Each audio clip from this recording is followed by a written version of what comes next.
Hello, you marvelous people. Today, we're gonna give some advice. Our first letter is, am I the jerk for getting our teacher suspended for using red and green pens in class only? And this is from Throwaway. I am a 19-year-old female currently attending university. One of my main professors insists on using the whiteboard in class for explaining everything and anything, whether it's words or diagrams or explanations, so it's pretty important to be able to read.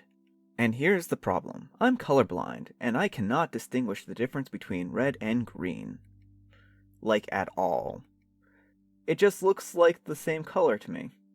This is a common problem, so I always carry a black and blue whiteboard marker pen with me to give to the teacher in case there isn't a blue one around. It saves me time and embarrassment on my behalf. So I tell my professor my problem, and the first lecture goes fine. He doesn't use green, and he uses my blue and black pens instead. I don't know why, but this room only had green and red. The next lecture, however, I give over my pens, and he starts to use the green and red ones to explain the graph and stuff. Completely ununderstandable to me. So I raise my hand in front of a room of like 120 people, and ask him if he can use the blue pen I gave him so I can actually see the difference in lines. The professor then kind of scoffed, and he said he couldn't change now or the rest of the class would get confused. I just nodded and looked away because his tone was so condescending. The rest of the lecture he used the green and the red, so I couldn't write up my notes. Insert, a super amazing girl in front of me asked for my email and sent me her notes that she was creating on her computer. She even changed the coloring so I could see it properly, and I was so shocked when I got it I nearly cried. People don't do that often, lol. Anyways, I emailed the professor and asked him one last time if he could just use a blue pen instead of red or green, and he emailed me back almost instantly telling me that a lot of work is done in green and red, and I'll probably struggle with it anyways. So I got mad and I emailed up the head of the school and told them everything he said. The next day, a rumor was going around that he was suspended, and I got a confirmation of it later that day when the head of the school contacted me for a meeting in a few days. I feel pretty bad. I don't want this guy's career to suffer just because of some pens, haha. The stress is getting to me. Am I the jerk, Reddit? Well, Throwaway, I can answer your question. I can answer your question because I actually have experience teaching, and if someone were to have approached me when I taught a class and asked me to use the special types of pens, I would have happily done it. And in fact, I probably would have supplied my own markers and used those ones for the rest of the class. The thing is that red and green pens, well, I actually personally avoid using red pens, period, in my classes. Not because of color blindness, though. Actually, you've brought up a really good point now, and that's something, if I were to ever teach a class again, I would definitely consider now.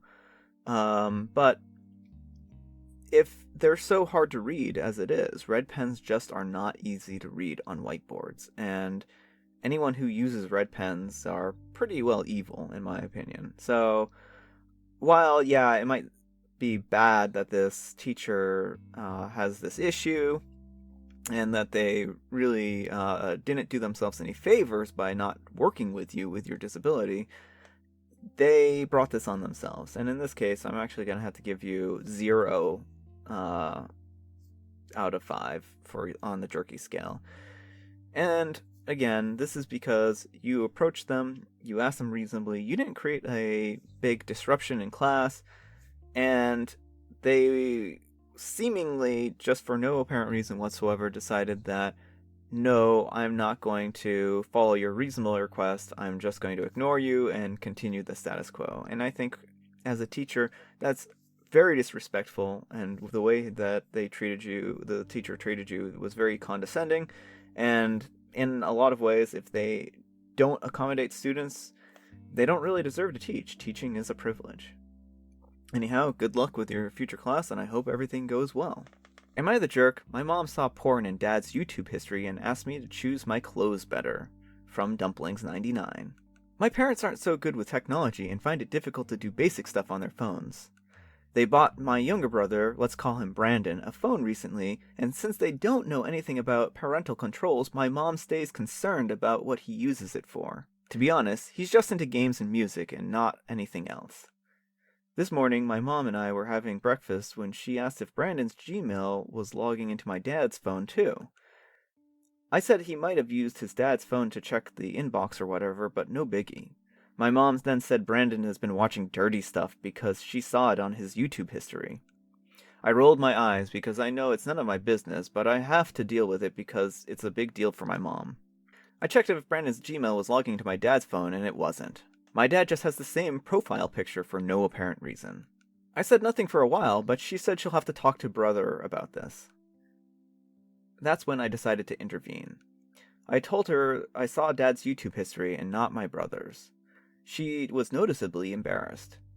She called me into her room after a while and said I shouldn't walk around in short clothes or be braless around my house because my brother is growing up. Speaking from how well I knew my mom, arguing would have been no good. But I argued anyway. Now that's not on me. I'll wear whatever I think is comfortable.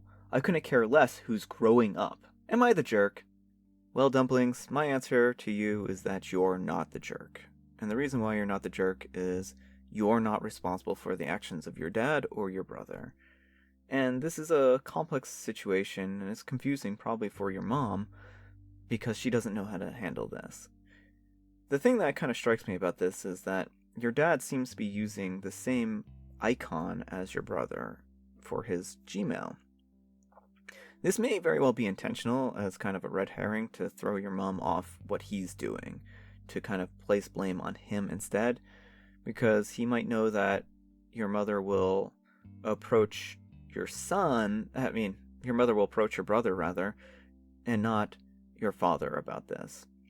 So he may be trying to actually pin this on your brother, and, that's just the thing about this situation, is that it's a little bit messy, and to be quite honest, I don't know why your dad is doing this anyways. This is again none of, your business. It's not your place to actually approach him or talk to him about this, nor is it your place to talk to your brother about his browsing habits, though you might want to give your brother a heads up about what's going on with your mother. If you feel comfortable with that. I don't know what kind of relationship you have with your brother. This is, again, a very awkward conversation, and that's probably why your mom's having so much trouble with it, is because she knows this is awkward, and she may very well just be in denial that your dad is actually doing these things. It does sound like that. She just doesn't want to accept that it's your father and wants to instead pin it on your brother. I do also, again, think it's a little weird that she's sexualizing your relationship between you and your brother, and I think that you should wear what you want and be comfortable in your own home. Anyhow, I wish you the best of luck here, and I hope that everything works out for the best for you. Oh, and there's an edit. She just called me in again to tell me that my dad sleeps at 11:30 and that the video was viewed at 1:30. And I had to tell her that the 1:30 on the bottom left was the video's length and politely ask her never to bring this up again. I think that's probably a very good call, and that's just it, is that this isn't any of your business, this isn't your problem, this is something that she has to work out between her and your father. And maybe your brother. Who knows? Anyhow, again, good luck. Am I the jerk for causing my neighbor to be late for work? And this is from Mother of Nugget. Hello all. So I guess I'll start from the beginning. A few weeks ago, my neighbor came to my door at 7:30 in the morning asking if I could give them a ride to work. They said their car was having some problems and it wasn't starting. I don't really know her, but we say hello when we see each other, and I know she's got a family to support, so I tell her yeah. But that she has to wait for me to get my toddler ready to go, because I can't leave a toddler at home, obviously. And she seems a little bothered, but agrees to wait in the car. It took me like 5 minutes to get my kid in boots and a coat. This happened 2 other times since then. This last time, I was about to make my daughter some breakfast when she came pounding at my door. It was about 8 o'clock at this time. I tell her, yeah, but that I was just starting to make my daughter some eggs, so she has to wait. She said very flatly, okay, and then went to wait in my car. I cooked, fed, and clothed the little one. That probably took about 25 minutes. We started driving, and my neighbor was silent the entire time. After pulling up to the entrance, I told her to have a good day, and she fired back with, "I won't now. I'm going to be written up for being late," and slammed my door and walked away. Am I the jerk? Well, Mother of Nugget, I'm going to have to say that you're mostly not a jerk here. Maybe 1 out of 5. And the reason for the 1 is that you could have probably conveyed to her a little bit better that it was going to take a half hour for you to be ready. And I think that would have been fair warning. And I also think that you are being very generous in this situation.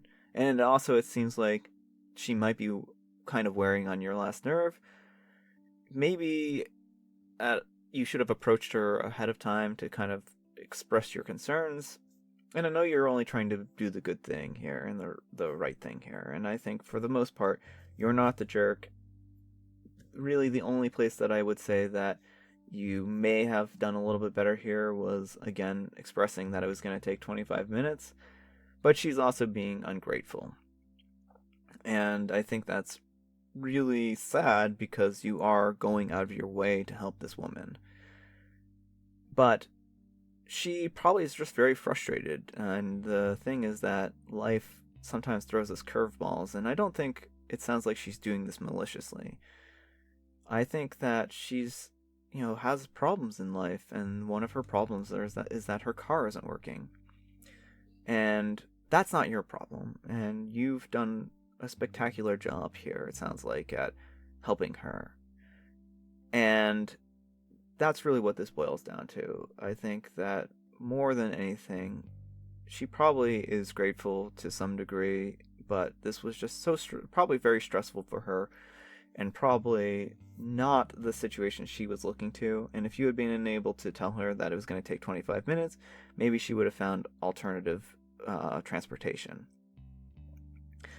Hopefully this kind of helps her also to look to find a better way of getting to work, a more reliable way. I don't know what your city has for public transportation.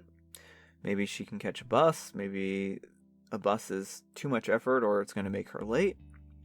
I don't know. Maybe she also has her own kids to contend with in the mornings and she has to get them out the door, and part of the reason why she can't catch a bus in a timely manner is because of that. There's a lot of unknowns here in this situation, and I think that, you're, again, being very compassionate, and I think you're being a very good person, but I would, personally, not that you have to do this, but I would personally kind of investigate and find out what's going on in her life to see if there's anything you can do to help her be more reliable towards getting to work. I don't think you need to apologize, but if you wanted to, you could, again, talk to her and say, look, I'm sorry that you were late. I didn't know what your timeline was, and I just really need to take care of my kids and make sure that they're fed and clothed and properly taken care of. And I know that getting to work on time is important, and I know that you getting to work on time is important. But I also have my own responsibilities to do. And hopefully that can open up a dialogue and allow her to kind of express what's going on in her life. Anyhow, good luck. I think that this is a hard situation for you, and it's probably a hard situation for her. Okay, folks, thanks for watching. I hope you enjoyed this video. Let me know if you have any questions you want me to answer. If you feel like giving this video a thumbs up, feel free to give it a thumbs up. If you didn't like my advice and you think I did a bad job, feel free to give it a thumbs down. And let me know if you have any letters that you want me to look over and read, and leave your questions in the comments below and I'll get to them. Thanks, and have a great day.